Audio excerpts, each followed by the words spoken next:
welcome to NTD China News. I'm Karen Chan. Making headlines this Thursday, January 3rd. A cover-up of a deadly tunnel explosion. Another sex scandal, this time involving this state-run company. And scared of toxic milk, Chinese parents turn to Australian products. A fatal explosion inside a tunnel in Shanxi province in December was not reported for 5 days. But like more and more incidents in China, the case was already talked about online before state media caught on. Here's more. State-run media reported today a subsidiary of state-owned China Railway Tunnel Group covered up a deadly accident in Shanxi province. The explosion inside a tunnel happened on December 25th. It was first exposed by netizens, but the company in charge of the construction concealed it for 5 days. Xinhua news agency says the explosion killed 8 people, but online reports say as many as 60 perished. On Wednesday, Shanxi's acting governor Li Xiaopeng visited the site. He declared there would be zero tolerance for cover-ups. At the site, Li Xiaopeng berated officials and others. But as the governor, he should be responsible. He didn't personally apologize, but was criticizing others, as though everyone was at fault but him, and he's there to uphold justice. Li Xiaopeng is the son of former Chinese Premier Li Peng and has held official positions in Shanxi since 2008. The explosion is one of several industrial accidents around China in recent weeks. NTD senior China analyst Heng He believes that's why Li and state media are now reacting. Senior Chinese leaders are hoping to sleep easy. Now they can find a scapegoat from the railway company. It'll be easy to punish them, and it will also quell public anger. Xinhua's report says it was the construction manager who covered up the accident. Xinhua also said it was acknowledged by officials on December 30th, but state media did not report on it till today. This is one reason why Chinese people are bypassing official press and turning to social media instead to spread and receive information. Towards the end of last year, several sex scandals surfaced online involving Chinese communist officials. Now, unconfirmed reports of yet another indiscretion have surfaced, this time involving a staff from a major state-run company. Chinese state-run oil giant Sinopec says it's investigating an official accused of accepting escort services in exchange for approving a lucrative contract. The official, surnamed Gong, has denied the allegations, but the case has called into question the bidding process at Sinopec. A staff from another state-run company in Henan province who identified herself with the surnamed Liu says state-owned businesses often bypass proper business procedures. No one supervises them. Most state-run companies are dependent on the government, and there is no economic efficiency to speak of. As long as these companies where the government are involved, the bidding process takes place behind closed doors. The accusations against Zhang first surfaced online. According to Hong Kong-based South China Morning Post, U.S.-listed technology company Agilent Technologies allegedly provided the escort service to Zhang. It then threatened Zhang with indecent videotapes of her when Sinopec was calling for bids to provide machinery for a plant in Hubei province. Agilent won that bid, but it's been accused of swapping an 800,000 software it was contracted to supply with a much cheaper version and made money from this in the process. State-run China News Service reports on Thursday that Zhang insists the bidding process was legal. She also filed a complaint with Beijing police against the online reports. When the iPhone 5 came out in China, many customers there complained it was more expensive than in other countries. This is the same for most luxury products in China. They attract high taxes and are often limited in selection. But with more Chinese tourists flocking overseas, they're finding plenty of deals, and local businesses in places like the UK are lapping it up. Chinese tourists have made a splash on the international shopping scene, especially in Britain. The Daily Mail reported that 250,000 Chinese tourists visited the UK in 2012. Together, they spent almost $500 million at high-end stores. We have Chinese local customers and we have Chinese tourists, so they fall into two camps. The international customer has been increasing dramatically over the last 2 or 3 years. Last year we saw over a 40% increase on the previous year of international Chinese tourists, so it's by far our highest growing category of international customer. Luxury retailer John Lewis reported a 70% increase in Chinese customers for the last 12 months. In response, the store is training its staff in Mandarin to better serve its Chinese customers. Post-Christmas deals on Boxing Day have made Britain a destination for many mainland Chinese. Back home, they face high taxes on luxury items. That, along with the risk of buying a fake product, makes a trip to the UK worth taking for many. British businesses are loving it. Some are now letting Chinese customers pay in yuan or with their Chinese credit cards without additional fees. Harrods department store has also started offering its catalog in Mandarin. The trend is only expected to continue growing.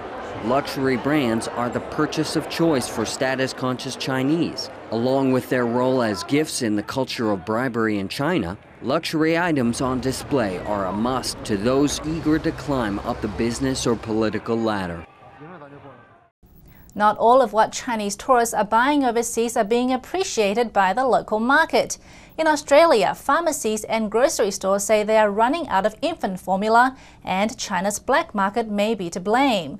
China's tainted milk scandal in 2008 killed at least 6 children and sickened hundreds of thousands more. Since then, separate cases of toxic milk have also been reported, so Chinese parents are taking no risks, especially under China's one-child policy. Australian media have reported that Chinese tourists are scouting out high-quality baby formula there. They bring it back to China, where products sell for almost twice the price. That has left little for Australian mums. One reported she had to buy formula whenever she saw it because she couldn't count on a steady supply. The maker of Australian formula Care said it has already quadrupled its production in recent years. It plans to up that by another 50% in the coming year. Some Aussie stores have reacted to the run on baby formula by limiting the amount each customer can buy. And coming up after the break, China considers national law to control smoking. Could these cuddly creatures hold the answer to deadly superbugs? And what turned this Australian teacher into an activist for human rights in China?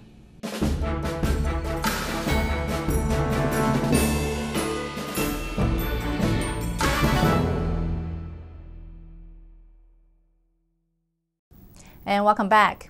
The Chinese regime may be adopting the first nationwide anti-smoking law.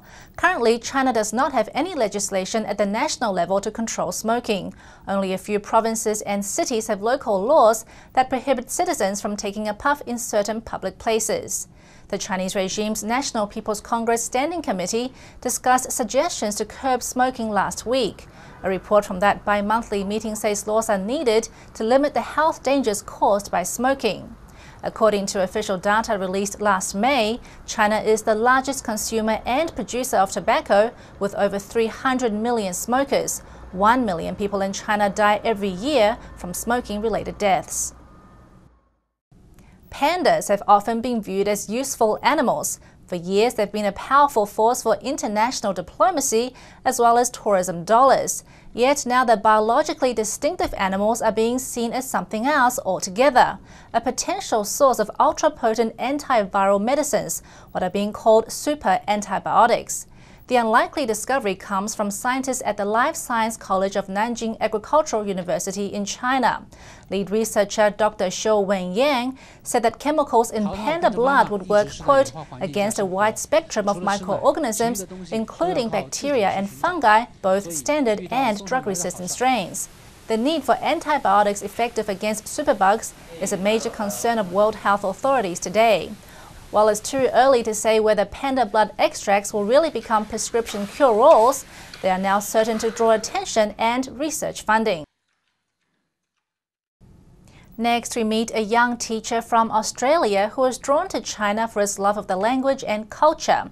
But he found himself in the midst of a 13-year-long persecution against a spiritual practice called Falun Gong. Now he's offering lessons of a different kind to help those suppressed inside China. NTD's Gina Shakespeare has this next report. There's an ancient Chinese proverb, you can't understand until you walk a mile in someone else's shoes. They're unable to have the freedom to think for themselves. When Oliver Perrett was in high school, he was introduced to an ancient Chinese meditation practice called Falun Gong. An encounter destined to take him on a journey from a small farm in outback Australia to the world's most populated nation, China.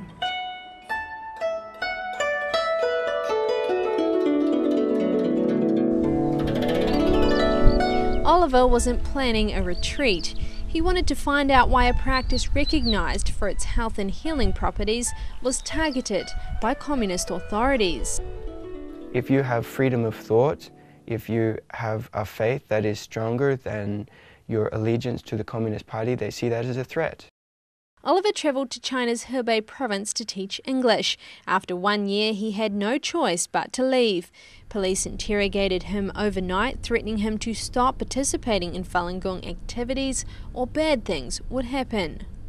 Unlike the Nazis in Germany, where they just wipe everyone out, it's not ethnic cleansing, it's trying to break your faith, because Communist Party relies on controlling people's minds.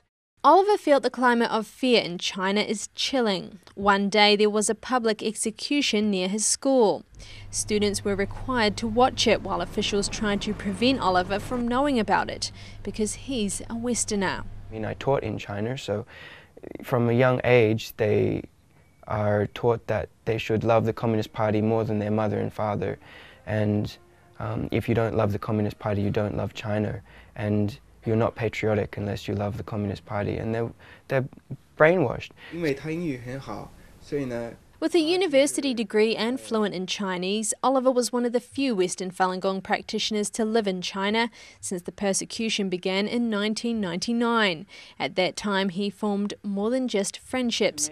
He became the voice to those who had been tortured and who couldn't tell their own stories. Every day we were forced to work for over 12 hours in the labor camp. A lot of practitioners have talked about being electrocuted with electric batons that are extremely high voltage. One shock makes their body shake and burns their flesh, and they use it all over their body, even for practitioners that are like over 70 years old. Like my friend that I talked about just before, who was persecuted for 6 years, they also use electric batons on her a lot. Oliver's friends are just a few of many Falun Gong practitioners who have suffered under the Chinese regime. The Falun Dafa Information Centre has reported over 80,000 cases of torture and has confirmed over 3,500 deaths from abuse. To understand why the Chinese Communist Party persecutes Falun Gong, you have to look at history. China's 5,000-year-old civilization is steeped in Buddhist and Taoist belief. When Falun Gong rose to popularity in the 1990s, it was a renaissance of traditional culture, a culture the communists have been destroying for over half a century. Over the past 9 years, Oliver spent time in the United States and Asia. During a 2-year stay in Hong Kong, he was so exhausted from spending endless hours on the streets informing people about the persecution that when he returned to Australia, he nearly collapsed from exhaustion.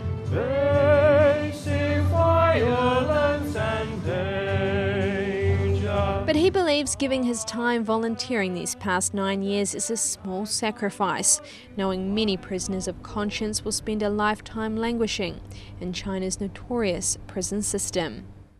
I think the collapse of the Communist Party will bring a new future for China, and that's coming quite soon. And now, please welcome the Falun Dafa Celestial Band to sing 3 more songs. Oliver hopes sooner than later the Chinese people will one day be free. Gina Shakespeare, NTD, Sydney, Australia. And Oliver is currently visiting Nepal, Pakistan, India and Hong Kong on his course for a free China. He returns home to Sydney next week. And that's all for this broadcast of NTD China News. Coming up next, we have China Focus, where I speak with Shirley Zhang and Matt Ganesta about the recent protest in Hong Kong. Stay tuned.